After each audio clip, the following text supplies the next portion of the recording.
Hey everybody, welcome to Linuxcast. I'm your host, Matt. I'm Nate. And I'm Drew. Welcome everybody to the Linuxcast. We are back again 2 weeks in a row. We get ourselves a little streak to start the year, which is nice. We have some awesome things planned tonight. We're going to talk about Linux automation, bash scripting, all sorts of cool stuff like that. I'm sure we will get our nerd on, but before we jump into that, we're going to be switching things up a little bit. So normally we do our Week in FOSS, but we talked about that last week and we need to do something new. So we have 3 news items that we want to share with you guys. So we're going to do that. We're going to talk about the news. And we'll run through this quick and then we'll jump on to the main topic. So Drew, why don't you tell us what your news item is? So the Linux Foundation announces the launch of supporters of Chromium-based browsers. So I read this, and there has been some videos, actually. I think Brody did a video of it, as well as somebody else. I'm not really remembering exactly. But basically what the article is saying is, and I will read just a snippet of it, the supporters of the Chromium-based browsers will provide a neutral space where industry leaders, academia, developers, and the broader open source community can work together to support projects within the Chromium ecosystem. By fostering collaboration, the initiative aims to remove barriers to innovation, expand adoption, and ensure that projects within the Chromium ecosystem receive the resources they need to thrive. Now, here's the interesting part right here, this sentence. The Chromium projects themselves will remain under current existing governance structures, while just the new supporters of Chromium-based browsers will be housed under the Linux Foundation. So what does that mean? It means that Google's not really giving up anything. They've done 94% of the work on the Chromium project, and they have a problem. They have a legal problem. And it just so happens that Chrome itself may be bought by somebody else, or maybe just kind of like off, not under the Google umbrella, rather. So what they're trying to do is basically put the Chromium-based project under the Linux Foundation, but leaving the governance untouched. And they're going to be able to say, look, it's a community effort without really loosening its grip on the project steering wheel. So it's like lending your car to friends, but keeping the only set of keys. And it may just serve as a clever dodge to wave off the U.S. Department of Justice, saying, see, we're playing nice. We're just, we're still in charge, but it's like having your cake and eating it too. Interesting though, Matt, Vivaldi and Brave, not part of this supporters of Chromium-based browsers, because if they, and to their credit, especially Vivaldi's credit, if you're going to build something, that's why they're holding some of the code for themselves. Why are you going to let other people like Google have that code rather than just keeping it for yourself? If you're going to be doing the innovation, you might as well keep it. That's the point of Vivaldi. But this is an interesting dodge, if you're asking me, that Google is attempting to do under the Linux Foundation umbrella. So I have 2 things to say about this. First, you're right, obviously. I mean, that's pretty much the takeaway from everybody, is that this is a way for Google to appear like they're doing something without actually doing anything. And the Linux Foundation is in cahoots to do it.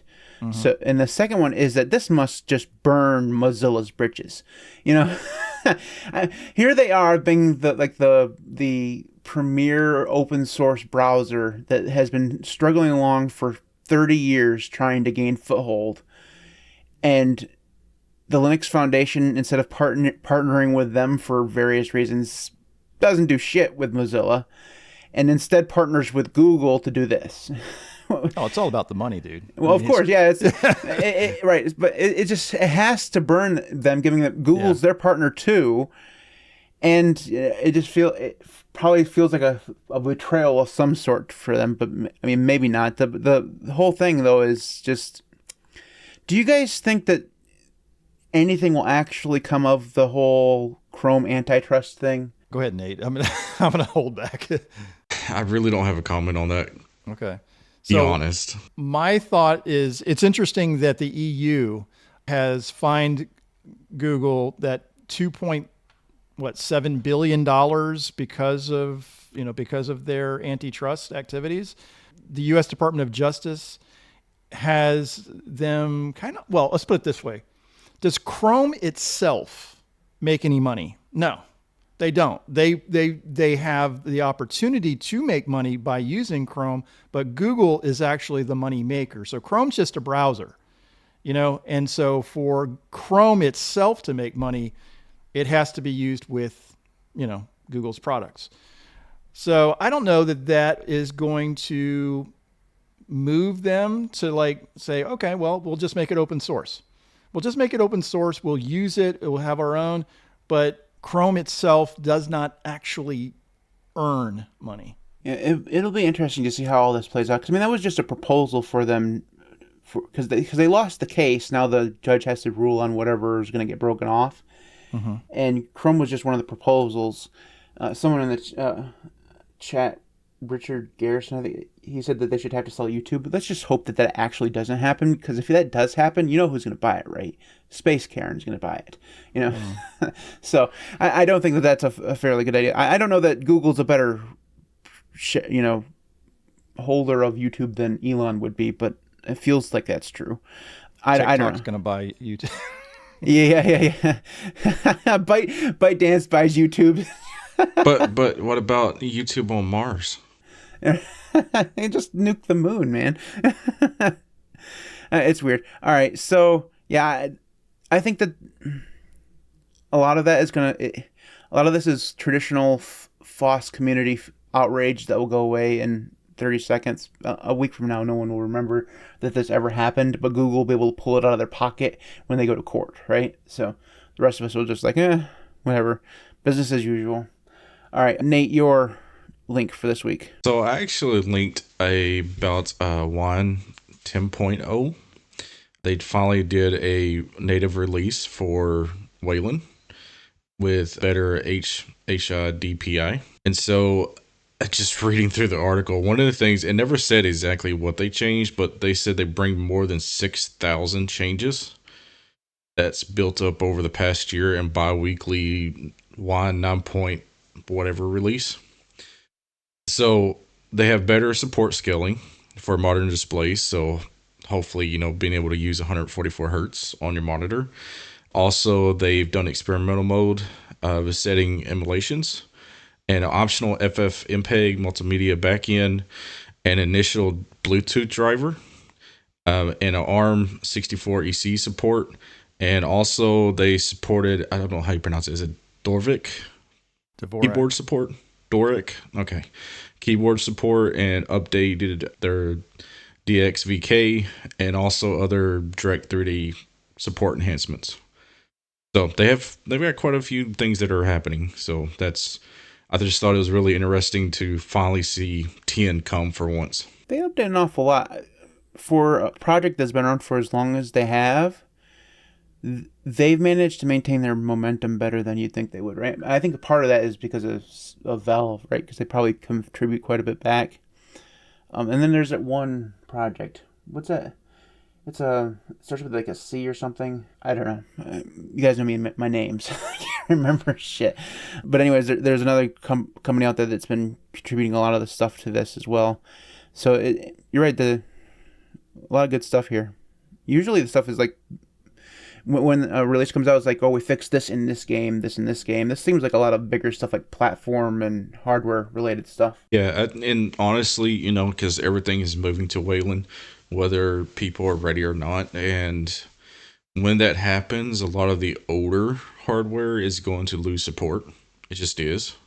That's just the nature of it. But the fact that Wine is, moving into that Wayland support now kind of surprises me, because they're doing it faster than quite a few desktop environments, to be honest. Some of them still got a lot of bugs to fix. Are you talking about code weavers, Matt? Is that code weavers? I thought that from HipDad. Can we just all talk about the irony of Hip Dad being the one to remind me of a name. Oh, nice. Oh, I just saw that. Okay, cool. That was pretty funny. Yeah, it was Code Weavers was the one that I was thinking of. They do a lot of contribution back to one and stuff, so in cahoots with Valve for that kind of stuff. All right, so my one is a GNOME. I don't know why when we do these news stuff, I always choose GNOME articles. Like, I'm the least GNOME person ever. But let me see. The one that I'm going to talk about is the GNOME Shell 48 Alpha has introduced screen time and health breaks. And basically what it will do is it will keep track for you and let you know when you've been doing something for too long, if you set it up. Obviously, it looks like it's going to be something that you have to turn on. I hope that that's not like on by default, but similar to what you get like if you use an iPhone or an Android, where they will kind of keep track of what you've been doing, how long your screen's been on and stuff like that.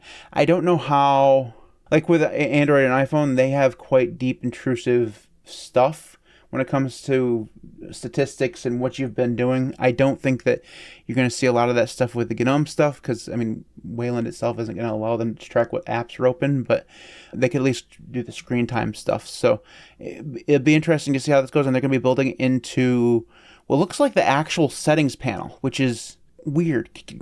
The reason why I chose this one wasn't because I'm really all that interested in the feature. I think the feature's cool. It just seems like the most un-GNOME thing ever. Like, GNOME's all about keeping a steady keel, not adding any extraneous features that won't benefit the vast majority of people, things like that. This feels like an extension, is what it feels like, but it's being built into GNOME, which it feels weird. Like, it feels like an iOS thing, doesn't it? I mean, yeah. A little bit, yeah. Like, it just doesn't feel like something that the GNOME guys would do. And it looks like it's actually going to be like something that comes out. It's weird. That's the reason why I picked it, is because it just, I saw this in Nick's video about the news or whatever. I was like, you know what? That sounds like something KDE would do. Doesn't sound like something GNOME would do. Like, it's one of those features that you just, it feels extraneous, and usually the GNOME guys aren't the extraneous types. So, do you guys... Go ahead. Well, I have a serious question. Do any of you actually use the screen time? On the phone? Yeah. No. I get a report, but I never look at it. No. Yeah, I don't either, so I'm not sure if this will be useful for me, because I sure ain't going to put it on my desktop at all. Well, again, I can just imagine, let's say I was a GNOME user, and I was running this thing. Its report would be, congratulations, you've used your computer 100% of the available time. Well, that's useful. Like, I already knew that. Like, congratulations, you worked 60 hours this week. But I think that the notifications would be interesting, but I don't know. So like you could set up times like where, hey, remember to take a break. But I already use a Pomodoro counter for that when I want to do that kind of working. So I don't know that I need it built into my desktop environment. And I mean, I guess part of the reason why like the iOS and Android stuff is so useful is that it can't, because of how intrusive and built into the OS it is, it can kind of keep track of what apps you've been using. And you can then say, like, oh, I spent 3 hours on Instagram this week.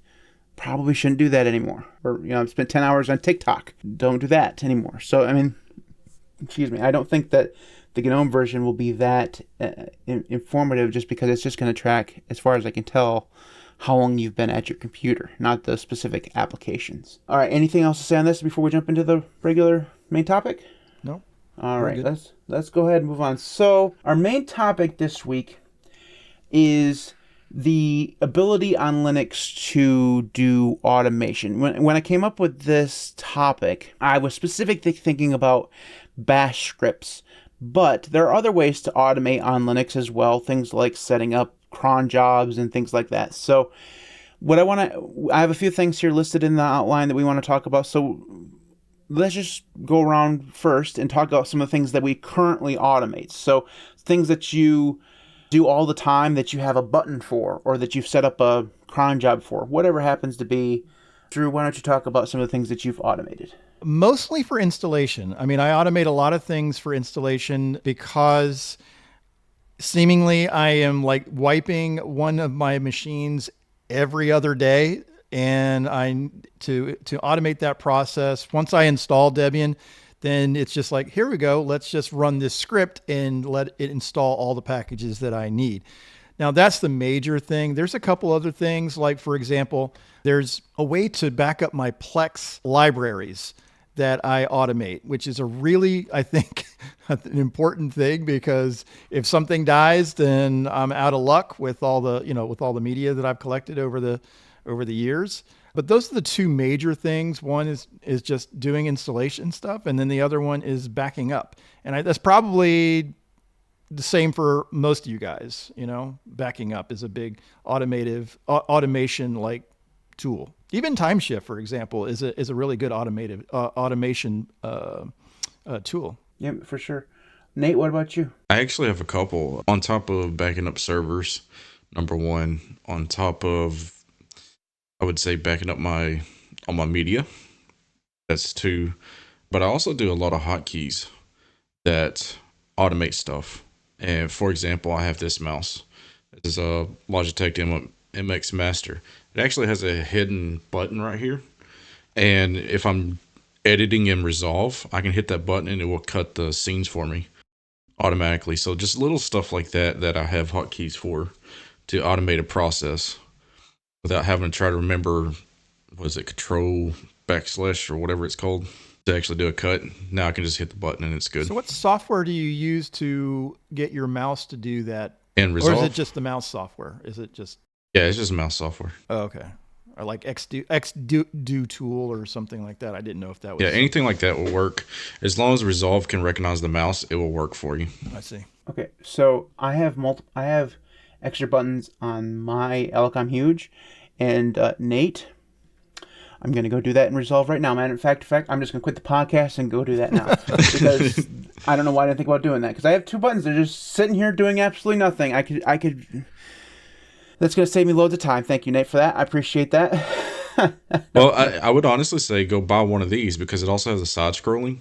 And you know how you have to hit Control and then scroll? Or you could just do the side scrolling and it side scrolls for you. So I set it up in Resolve, so there's a thing where you can turn off the 2D scrolling or whatever in the settings, and then it just uses the regular scroll wheel.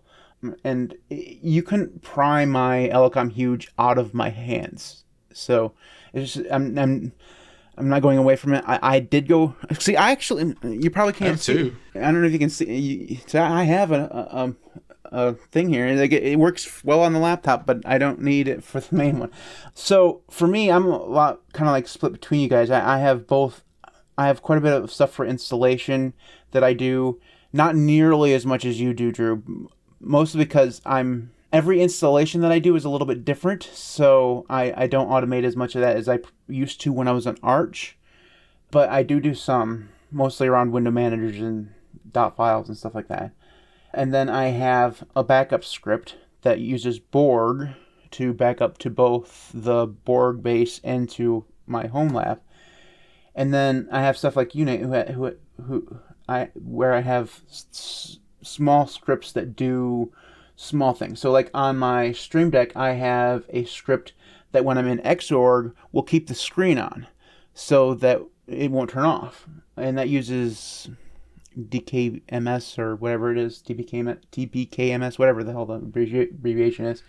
And then I have one for the video description for all my videos. I can just hit that and it will add the video description to the clipboard. And then I have one for the podcast description, which will add the podcast description to the clipboard. That way I can just pop that right into YouTube when I need to. I also have like changing themes, right? When I want to change a theme in like Qtile or whatever, I can hit a key binding to do that. I have quite a few other like really small ones that I have that I don't use as often. But one of the things I really like about all this stuff is that, yeah, it takes time to set up, but once you set it up, you can just hit a button and it does something for you and it saves you time then. And over time, it kind of like adds up. So I like the automation parts of it, and it doesn't have to just be bash scripting. So I have things like in my cron tab, I have things like it will update the mirrors for Zypper once a day, so that I don't have to wait for it to refresh. Because refreshing Zypper and their mirrors for Zypper is usually the part that takes the longest. So I have a cron job that will do that for me every 12 hours or so. Now they say not to do that because it's just pulling from the mirrors when maybe you won't need it, but I don't care all that much, so I do that.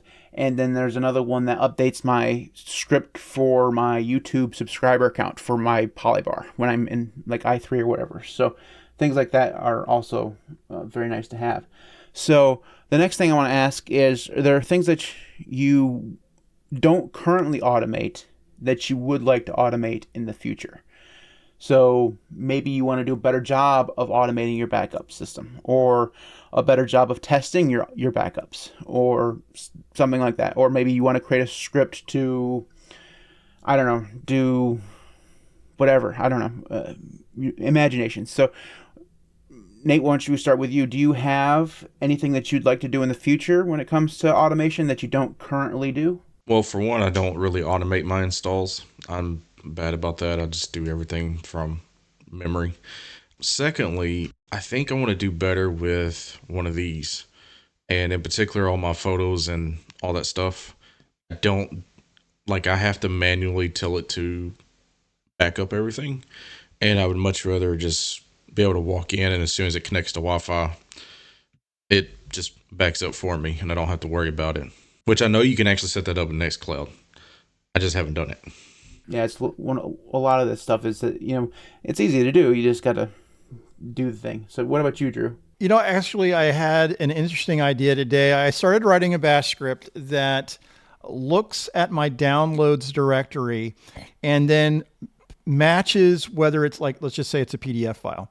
And then it moves that automatically. So whenever, if I just download something into that downloads directory, it will move the PDF file into my documents PDFs directory. If it's an image, it moves it to the pictures. If it's a video, it moves it to the videos directory, and then and stuff like that. So that would be something that I would use, in conjunction with cron.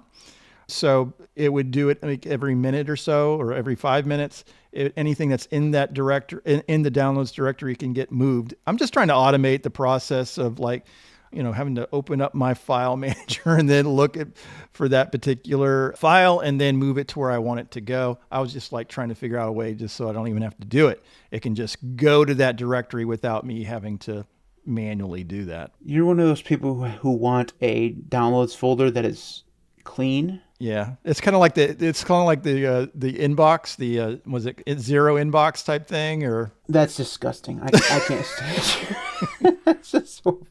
my downloads folder has categories. Does that count? Yes, it does. I'm gonna give you credit. I have directories in there. I don't use them. Come on, man. The downloads directory is the desktop of the icon. It's true. That's so true. You just use the desktop for everything. The downloads folder is what I use that for. So if I cleaned it up, then how would I be that person?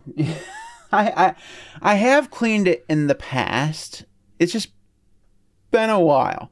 The worst thing, I don't know if you guys probably don't test as many distros as I do, or at least as I used to, but I download ISOs like crazy, so I have a whole ISOs directory in there, and those do get put in the ISO directory, so they're not just willy-nilly in the downloads folder, but oftentimes when I come back to if I do a reinstall, I'll forget to add the -- exclude ISOs directory into Borg or rsync, whichever one I'm using. And then all of a sudden my next backup takes 10 times longer because it's backing up 100 gigabytes of ISOs. There's no reason why, Matt, I actually need a copy of the ISO of Ubuntu 1804. I don't need it, but it's there. I don't know if I want to delete it. I'm kind of attached to it. I'm a little bit of a digital hoarder. I solved the tab problem. I don't have the tab problem anymore. I think I have 6 tabs open right now, which is just shocking given where I used to be. But wow, Matt, that's progress. That is Matt, progress. What? Matt, my 16 terabyte Plex server is full. Wow, dude. Yeah, but that's like media though, right? I mean, you're supposed to hoard that kind of stuff. So I got a question, Matt, then, because I know that you would clone not just your repos, but maybe other people's repos, do you have a special like projects directory or a GitHub directory for those things? I do. Yeah, it's called Get Things. It's in my download. It's in my downloads folder, which is funny enough. Yeah, it's where all those. Now I have fairly recently, like within the last year, gone through and like if I didn't know who it was from, because everyone names their like .files directory on GitHub .files. So when you clone them, you just have like 12 different directories there called .files. So I went through, and if I didn't recognize who it was from, I did delete it. But that was like a while ago, so I've garnered a few more since then. But I do, like if I go on Unix porn and I see someone's like Qtile rice that I really like, I'll go get their .files. I won't do anything with it because I'll have plans to do with it later, but I'll forget about it. So in my GitHub, my Git Things directory, there's just a ton of different .files folders from random people on the internet. I'm sure it's great for malware protection. You know what I mean? But, it's just... You're fine. Nothing bad could happen. I have an idea. Matt, you're a historian, right? Yeah. So you're just holding the ISOs as a history thing. Yeah, that's a good excuse. That's why I do it. All right. Totally not a hoarder. Yeah, definitely not. So just on the tab hoarding thing, I talked about link hoarding, and we looked at Hoarder. And right now I'm on one called LinkedIn. Now, LinkedIn is amazing because it's astonishingly simple. I know I like to talk about complicated things, but the more simple something is, the more likely I am to use it. And LinkedIn is just simple. It just, you save it and then it gives you a link of the things that you've saved. Now it does allow you to add tags so that you can kind of search by tags, but there's no like workspaces, there's no extraneous stuff that you need to do. It just saves the link. And I just want to go on a bit of a rant here. I made a video about link hoarding. I was like, "Oh, this is just bookmarks. Why I have bookmarks? It's not bookmarks. It's Pocket. Like it's like these people have never heard of Pocket before. Now, granted, nobody uses Pocket, so that's true. They probably just use bookmarks. But for me, bookmarks are things that I want to keep forever. Like I'm going to use over and over again. So something like my banking stuff, Goodreads, my Proxmox server, the stuff I'm going to use over and over again. The stuff I'm just going to want to use and say for later, that's where I put my read later stuff. I'm going to use it exactly one time. When I go get it, I'll read it, mark it as read, and then I'll be done with it. It's not going to clog up my bookmarks. So as disorganized as my downloads folder is, my bookmarks are astonishingly organized. Like the stuff that I need is in the bar, little icons, and then I have 3 folders, all of them categorized by what they are. And that's the way I've had it for years. Mostly because I was triggered. So my mom, I love that woman. Just like everyone loves their mama. But she has approximately 1 million bookmarks. None of them in a folder. Not a single one in a folder. And I was like, Mom, I will organize these for you.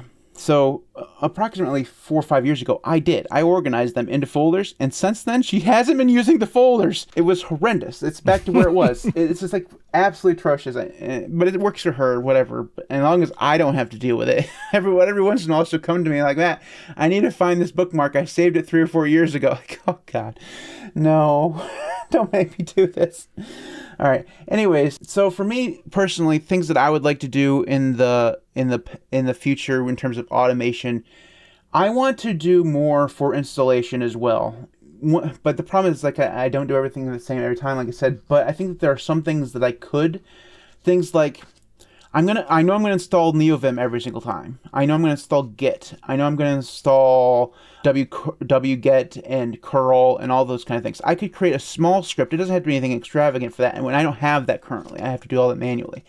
I could also do a lot of the Flatpak stuff that I'm gonna do automated. So I could install Vivaldi, I can install OBS, I can install Todoist and Obsidian, and I can install Genie, all that stuff. I'm gonna do that on every single install, so I could do that. And I haven't done that. I should. So there's that. I would also like to do more. Right now my backups aren't automated. I have a script for it, but I don't cron job them. And part of the reason why is because I'm nosy and I want to watch it happen. Like, I want to make sure that it succeeds and make sure that everything goes smoothly and there's no errors. So I do it manually. But probably would be better for me if I had it just set to do it every morning or whatever. And it's just done, because I do tend to wait 3 or 4 days between backups. And, well, if I lost it, losing 3 or 4 days worth of stuff is not that big of a deal.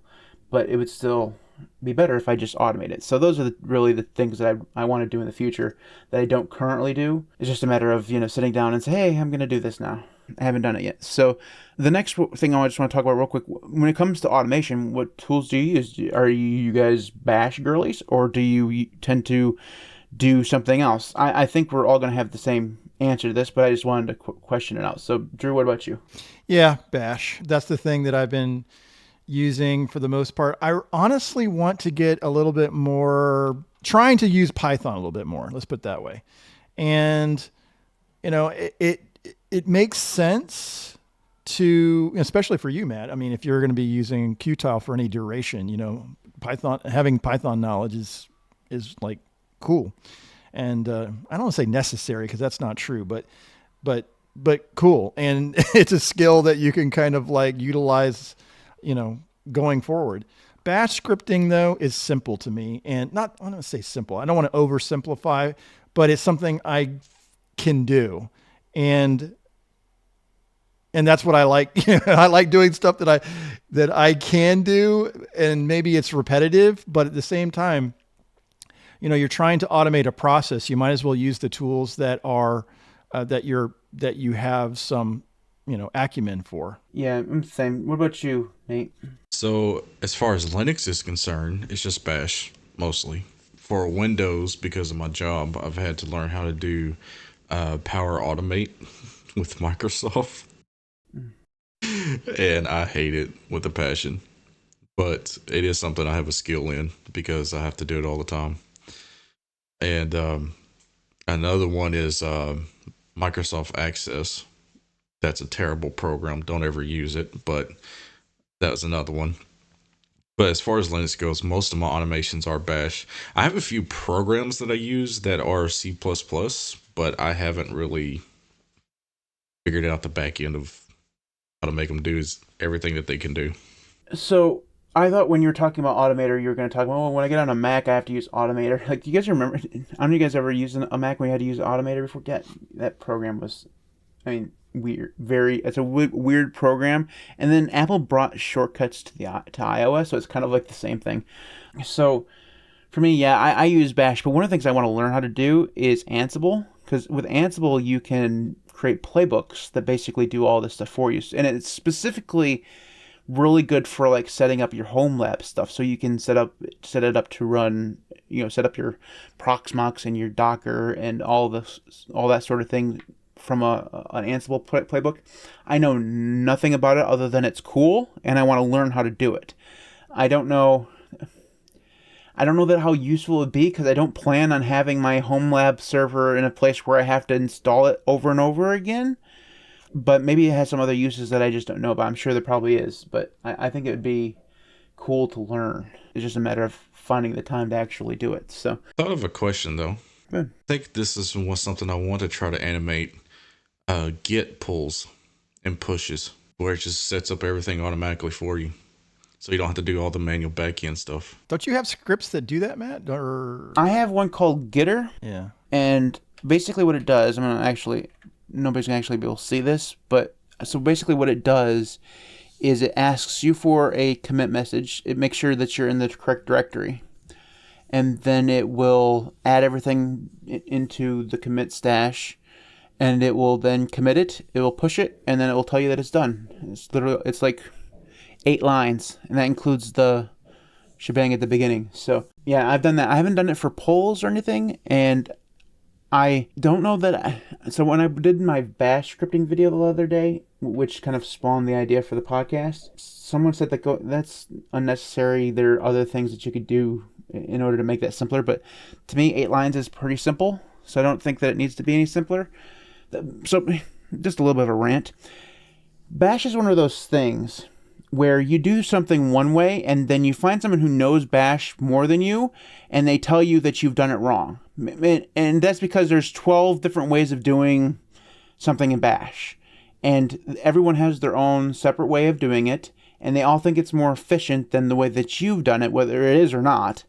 And and another thing about the whole efficiency thing, a lot of programmers, like actual developers, will tell you efficiency is how long it takes to run the program and how much in terms of like resources it takes. For me, I'd much rather have the efficiency be on the creation of the script end, in that it takes me less time to create the script. If the script is 8 lines but takes 3 milliseconds longer than doing it a different way, that's better for me because I spent less time creating the script than it would have if I had to go learn something more in order to save those 3 milliseconds. So there's a habit amongst developers to try to make their scripts run as fast as possible, especially Python developers, because developers have a chip on their shoulder because Python is notoriously seen as slow, right? And so they've taken that personally and tried to make their scripts as fast as possible. And a lot of times if you write a Python script or a Python program and it's not as efficient as possible, you get a ton of shit if you showed that to anybody else and you haven't done, because you're like, oh, you're exacerbating the problem. This is why people think Python is slow, because there's, developers out there like you. So turns out developers. Well, there's a difference between actually, there's a hierarchy here for sure. There's hobbyists like us, and then there's developers, and then there's computer scientists, which, I've known quite a few computer scientists. I was about to tell a story back in the early 90s. So yes, over 30 years ago, friends.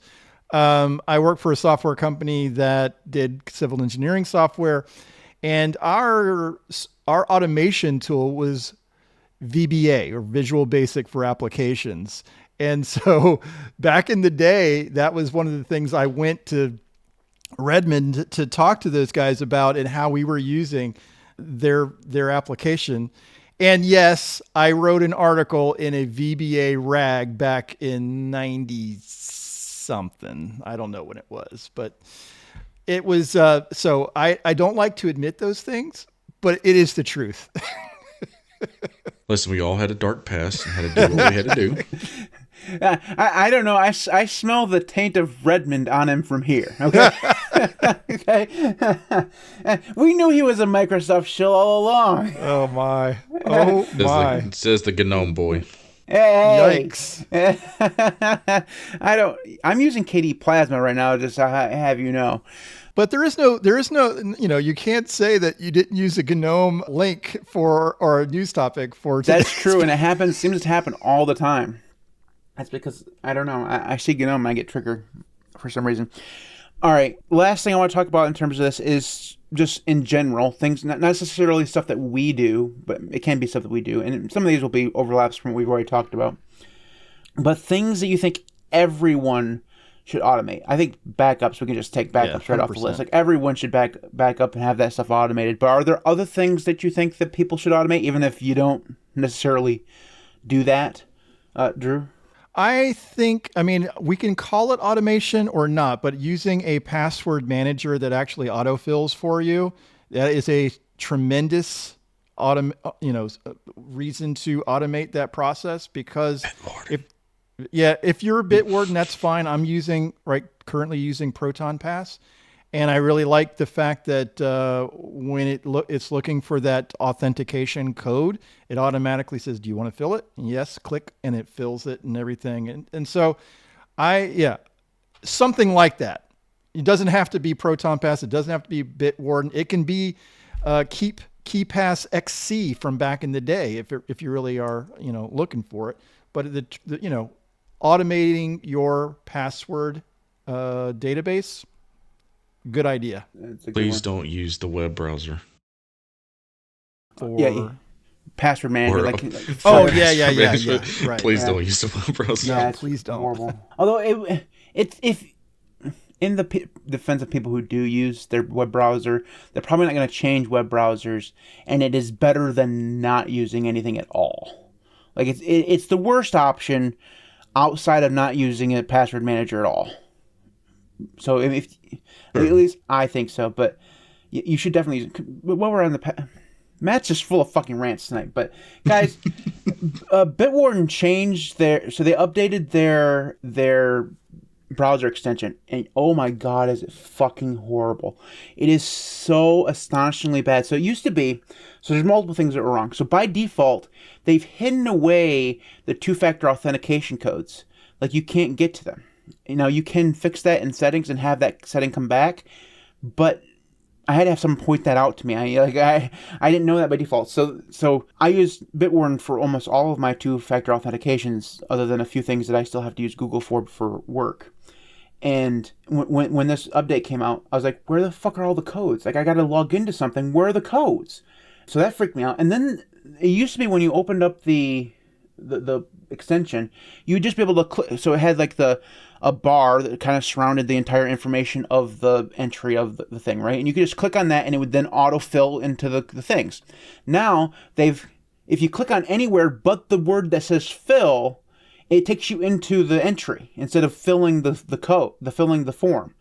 So you have to, there's this little button that says fill, and you have to then hit the word fill. And I'm so used to just hitting the bigger target, I'm always entering the entry instead of filling the damn form.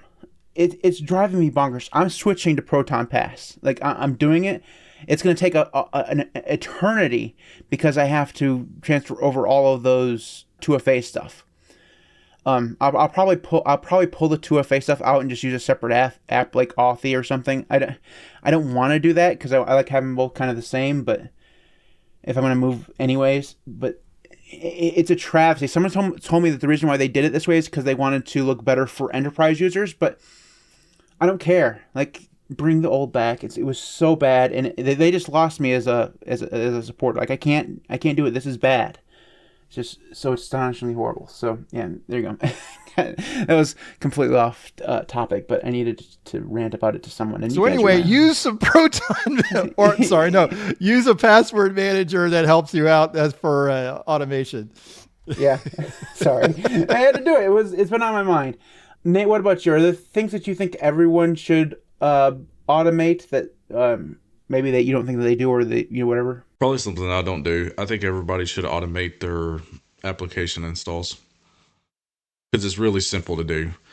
I'm lazy and I haven't done it, and I think everybody should do it. I mean, you could literally put it onto GitHub as a private thing if you want, and then just pull it when you need to. And okay, I know Matt's going to have a rant about GitHub. I'm just waiting for it. No, I don't actually. It's fine. Everything you guys said, I've had a rant about tonight. So I came back and Matt's all rainy. I don't know what happened. He edited the podcast last week. That's what happened. Not bad. Okay, so just on that topic, it was hilarious. Under 40 minutes last week, Nate. The podcast was under 40 minutes. This week, we're already at an hour. Yeah, I know. All right. So for me, when I used Bluefin for that period of time when I was doing the review, one of the things I got really spoiled on was never having to do an update. I think auto updating is, the nerd side of me just cringes away from it. Like, I don't like that. I want to be able to watch it, do it, and look for errors and make sure it's doing it right. But the lazy guy in me and the one that just doesn't really care what wants things updated, automatic updates, I think, is a huge deal. And if you can ignore the nerd part of you and set that shit up so that everything just updates automatically in the background, you don't have to do anything other than restart your computer every once in a while, it's kind of game changing. Because as it is right now, like, I'm on Tumbleweed, and every 4 days I have to sit there and do sudo zipper dup. And while I've trained myself to walk away or move on and do something else while I'm waiting for it to happen, it's still something that I have to remember to do. And I think we're all in that situation where every once in a while you have to do an update. Now, you guys are both on Debian-based distros, so you never get updates. I understand. You guys are like, updates? What is this thing? I don't get updates. But on normal, real distros, we get updates and new things. So, yeah, automatic updates, I think, is something everyone should at least take a look at and see if they can deal with, because if you can, it's kind of a game changer. Can I rebuttal? Yeah, go ahead. I'm going to rebuttal this because I have certain applications I do not want to auto update because they will break, and I don't want them to auto update all. You can pin certain applications that you don't want to have updates. So I know, but then you still got to go through all that mess. Rather just hit sudo Nala update and just, it's fast and it does it like in 2 minutes. I think that's a really good, as far as updating, you can set like just update your security patches, for example. That would be I think an ideal method or use for automation. Just set your unattended updates for security, and then that would be Actually, one way to do it. Pop has that feature actually. Do they? That you can do that. Yeah. You can set auto updates and just do security only. Yeah. Which is kind of nice on that aspect. I would agree, but like I said, I have some applications that I know if I try to update them, they'll wind up breaking. I wouldn't want to do that either. But then again, Debian doesn't have a lot of updates. So now, on Matt's credit, if somebody's new to Linux, like 100%, I'd probably tell them go use like Bazite or Bluefin or something else that will do that. I'm trying to think if there's so like, you're right. There's some applications that I don't want to break. So like, I don't want OBS to break. I don't want my browser to break. I don't want like Audacity to break. But I update them anyways, and they break anyways. So you don't go read the new notes of the updates. Half of the time it's just OpenSUSE being stupid with Mesa. So rant number 476 for the evening. Here we go. OpenSUSE does this stupid thing where it will release updates that rely on a certain version of Mesa, and then they'll switch where that version of Mesa is going to come from. So sometimes it's from the Pacman repository, sometimes it's in the standard repository. Sometimes the Pacman repository where it's looking for it doesn't actually get the new version, and you have to wait for an update to come down. Otherwise, you're going to have packages that break because it's looking for a specific version. I had this happen the other day, and it's just the stupidest thing ever. I love OpenSUSE, but they do dumb shit with repositories. I thought you were using Flatpaks for some of the applications that you just mentioned, though. Yeah, I am. Okay. But you get updates from, like, my Audacity Flatpak breaks all the damn time. Like, it was broken like 2 days ago. And I don't know why. I don't know if it's an interaction, because I always say, like, my Flatpak Audacity is broken, and like everyone else, like, oh, mine works fine. So maybe it's just like an OpenSUSE thing. But yeah, some stuff I do use, but for like the Mesa thing, that stuff's not in Flatpak. That was for the system package. So no, mine broke 2 days ago. Even on Pop! OS, it broke. I had a. By the way, I one basically thing uninstalled it. Yeah, sorry. The one thing that we haven't mentioned, as much as we've said bash scripting and things like that, there is a super, super simple thing, and that's just to use aliases for your bash RC, by the way, or whatever, I use bash RC, but something as simple like, updating your software, for example, or your distro. If you just say update in the command line, it does the whole sudo apt update, blah, blah, blah, and clean and so on and so forth.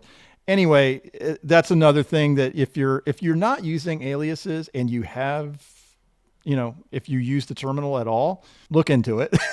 Look into it. To kind of go backwards a little bit, one of the things that I'd like to learn in the future is functions. Like, I don't use functions in bash RC at all. But I'd like to learn how to do that, and I'm not good at it. So, but learning how to do that sounds like something that could be useful for certain things.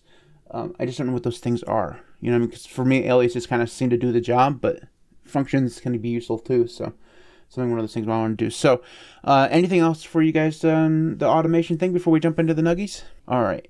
So we're gonna move on to the Nuggies of the week. Now, this is a section where we talk about favorite things that we've found and have discovered and that we would like to share, and they are usually quite useful, and you can go find them and discover that usefulness for yourself. We call them the Nuggies because my friends hate me and they know that I hate the word. So let's go ahead and go into this. So Drew, your Nuggie of the week. So I looked at your topic for our news links, and I thought to myself, there is something that's really old, that's really good software. It's called Workrave. And if you are on Debian, you can just simply say sudo apt install Workrave. And it's basically a automated reminder to take breaks. So it's like, 3 minutes or 45 minutes or whatever you want to say, however you want to set it. And you can say either get up from your chair because you've been sitting there for like an inordinate amount of time, and it automatically says, all right, it's time for you to move, and sometimes I forget, sometimes I'm like uber focused on something, and all of a sudden there's a little pop-up on the screen that says, get yourself up and go do something else for a little while. And so that's another automated tool that I thought pretty good. Workrave. That's a good choice, Drew. Thank you. Nate, your Nuggie of the week, please. So actually, no, when I say this, obviously I must say this in caution because you could run into issues. Just that as a side note. But I've been using a lot of eBay refurbished or used tech in particular. So far, I've not had any bad experience, and a lot of the refurbished stuff is coming directly from the manufacturers. Plus, they also come with the warranty as well. So if you're looking for just any kind of like laptops, desktops, sometimes keyboards, mouse, headphones, anything like that, I would highly recommend just to check out eBay refurbished in the US, of course, and just see what they have, because you may be able to find a really good deal on, set of good Bluetooth headphones for, $20 when they're supposedly around $60. So good tip. All right, speaking of eBay, actually, I bought a new trackpad from eBay. Now, I started using KD Plasma on my laptop that sits behind me. You guys can't actually see it because of how zoomed in my camera is, but behind me is my laptop, and I have Plasma on there.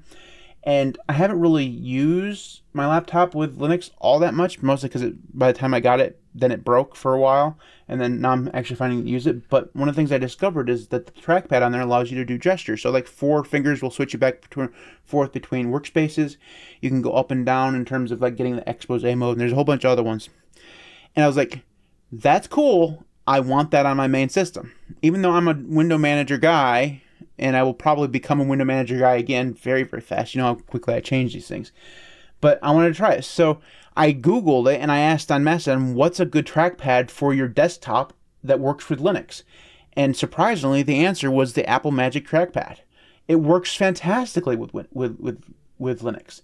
Now, if you buy a new one like I did, it is expensive, but I wanted the USB-C version. So, and that's like the most recent version. So I got that, and it just hooks up via Bluetooth. And now I have gestures on my main machine. I can do a 4-finger flick and up, down. I can move things around with it. It's great. Now, how long I'll actually use it, because I'm sure I'll miss Qtile like tomorrow. But overall, it's been a fantastic little thing, and it works phenomenally well. Like, I didn't think that like an Apple product would work well. It works great, and the KDE settings or whatever will allow you to change the speed of the flicks and the gestures and stuff like that, so you can kind of control how well all that stuff works, and it's just really, really good. Surprisingly, like, it surprised the crap out of me that this worked. I figured I'd have to buy something that was more open source friendly, but this worked really well. So if you can find a used one and you don't mind still using the lightning cable to charge it, you could probably find one for like $40 or $50. And if you are on Gnome or Plasma, they both have gestures. You can use this, and it is just, it's kind of awesome. So there's mine. Those are the Nuggies of the week. Now, 2 things. First off, if you want to support the channel, the best way to do that is to go buy yourself a hat. Mr. Nate over there is modeling the hat, and you can find that at Thank you, by the way. Yeah, you're welcome. It looks awesome. Anyways, you can go find that at shop.thelinuxcast.org. You can tell what the Christmas presents were from. Man, I was like, I'm not going to Amazon. I'm just going to go get the samples from Fourth Wall. Anyway, shop.thelinuxcast.org. Head on over there. I should have my hat here, but the only hat I have is this one here. So it looks like putting it over your headphones. Definitely not the look. It look okay. Anyways, shop.thelinuxcast.org. You can't buy a Drew hat because he won't go set up himself a shop. He needs to do that so everybody can buy a hat. I'm just saying, it's awesome. Anyways, shop.thelinuxcast.org. If you want to support on Patreon, patreon.com/linuxcast. If you want to contact us, the best way to do so is via email at thelinuxcast.org. There you'll be able to email all 3 of us and Tyler if you want to, and I'll just forward it on to the boys if need be. You can also find all of our contact information at thelinuxcast.org/contact. The website, thelinuxcast.org, has all of the previous episodes all the way back to season 1. So if you want to binge watch the Linux Cast, you can do that. I don't recommend it, but you can do it. You can also find all my previous blog posts there. Drew is on YouTube. He actually posted a video, what was it, 2 days ago? Ghosty? Sure. Yeah, 2 days. Let's say 2 days something ago. like that. He's Just a Guy Linux on YouTube, youtube.com/Just a Guy Linux. Nate has a YouTube channel. He doesn't know where it's at. I'm pretty sure he's also forgotten it. Tyler has maybe Tyler stole Nate's password, and the two of them got lost in the office somewhere. Anyways, he is Nate Picks Tech World on YouTube. Go over, subscribe to him, ping him once an hour, and tell him to make videos. There you go. That's what you do. Just annoy the crap out of him. Maybe he'll make another one. All right. Anyways, you can find those two boys on YouTube. Subscribe to them. Definitely do that. YouTube.com/LinuxCast is, of course, my YouTube channel. You can subscribe there for the podcast and a whole bunch of awesome Linux content. We record this live every Tuesday at 8 o'clock p.m. Eastern Time. We're never late, and anyone who says we're late is a big fat liar. Never started late in the history of the channel, except for tonight and last week and the week before that. Anyways, youtube.com/LinuxCast. Subscribe there, hit the notification bell and all that nonsense, and join us live. We have a fun time in the chat. All of you who joined us live today, thank you so very much for doing so. If you can't join us live, our podcast is posted on Saturday, edited by Mr. Nate there usually, and unless he takes the week off to get new floors, in which case I have to edit it, and in which case the quality just improves immensely. /sarcasm. Like, it was really... I thought I did a good job, but I remember now why I outsourced the editing of the podcast. It's not something that I enjoy. Anyways, you can find the recorded version of the podcast on your favorite podcatchers. If you do listen to us on Apple Podcasts or Spotify, please leave us a review. We'd really appreciate it. Even if you don't listen on Apple Podcasts, but you happen to have an Apple account, which I think the vast majority of us probably do, go leave us a review. We'd be really appreciative of that. It would really help the podcast, and maybe we'll become the biggest Linux podcast around. You never know, but we can only do it if you leave reviews. So go do that. Anyways, that's it for this one. We'll be back next week. I have no clue what we'll talk about. I'm sure it will be awesome, no matter what. So join us then. We'll see you later.